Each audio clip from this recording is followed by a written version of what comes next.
পৃথিবীর নানান ধর্মসাহিত্যে কে জ্ঞানী বলা হয়েছে, অর্থাৎ কোন কোন গুণাবলীর জন্য একজন ব্যক্তিকে জ্ঞানী বলে বিবেচনা করা যায় সে সম্পর্কে নানান তথ্য দেওয়া হয়েছে।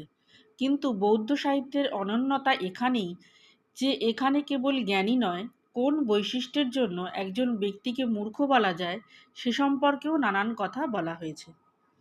নমস্কার বন্ধুরা, বুদ্ধ কথার পর্ব 7-এ সকলকে স্বাগত।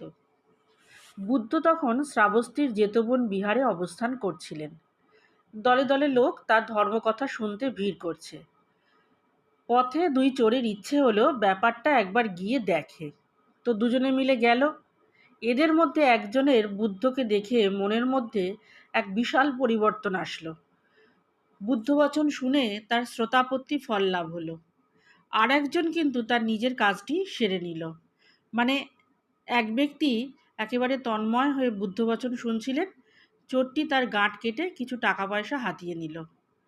তারপর দুজনেই বাড়ি ফিরল। যে ধর্ম লাভ করেছিল তার ঘরে সেদিন অন্নাভাব, ফলে সেদিন আর তার ঘরে হাঁড়ি চড়ল না। অন্যজনের দিনটা কিন্তু ভালোভাবেই কাটল। সে তখন ওই ধর্মলাভী বন্ধুকে বলল, তোমার অন্নলাভ না হলেও ধর্মলাভ তো হয়েছে, তাই যথেষ্ট, কি বলো? ধার্মিক বন্ধু কি আর বলে, চুপ করে শুনে নিল।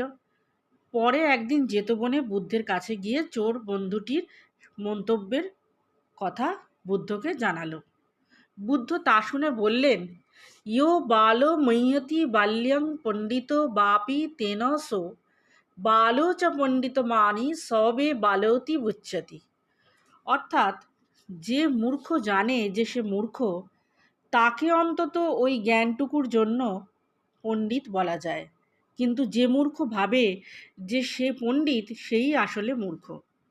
সুতরাং যে ব্যক্তি বলে যে সে মূর্খ বা আমি এইটুকুই জানি মাত্র, তার এই উক্তি যদি কেবল বিনয় না হয়ে সত্যি হয়, তাহলে লোকে অন্তত তাকে মূর্খ বলে অশ্রদ্ধা করবে না। কেননা তার জ্ঞান সম্পর্কে সে অকপট, আর সেই অকপটতাই তাকে শ্রদ্ধার যোগ্য করে তোলে। আর যে ব্যক্তি অন্তঃসার শূন্য কিন্তু নিজেকে মহাপণ্ডিত বলে জাহির করে, তার পক্ষে কোনোদিনই জ্ঞানী হওয়া সম্ভব নয়। যার মধ্যে জ্ঞানের অভাববোধ নেই, সে তো জ্ঞান অর্জন করতে পারবে না।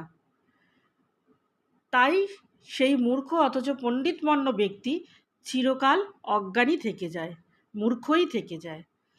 বুদ্ধং শরণং গচ্ছামি।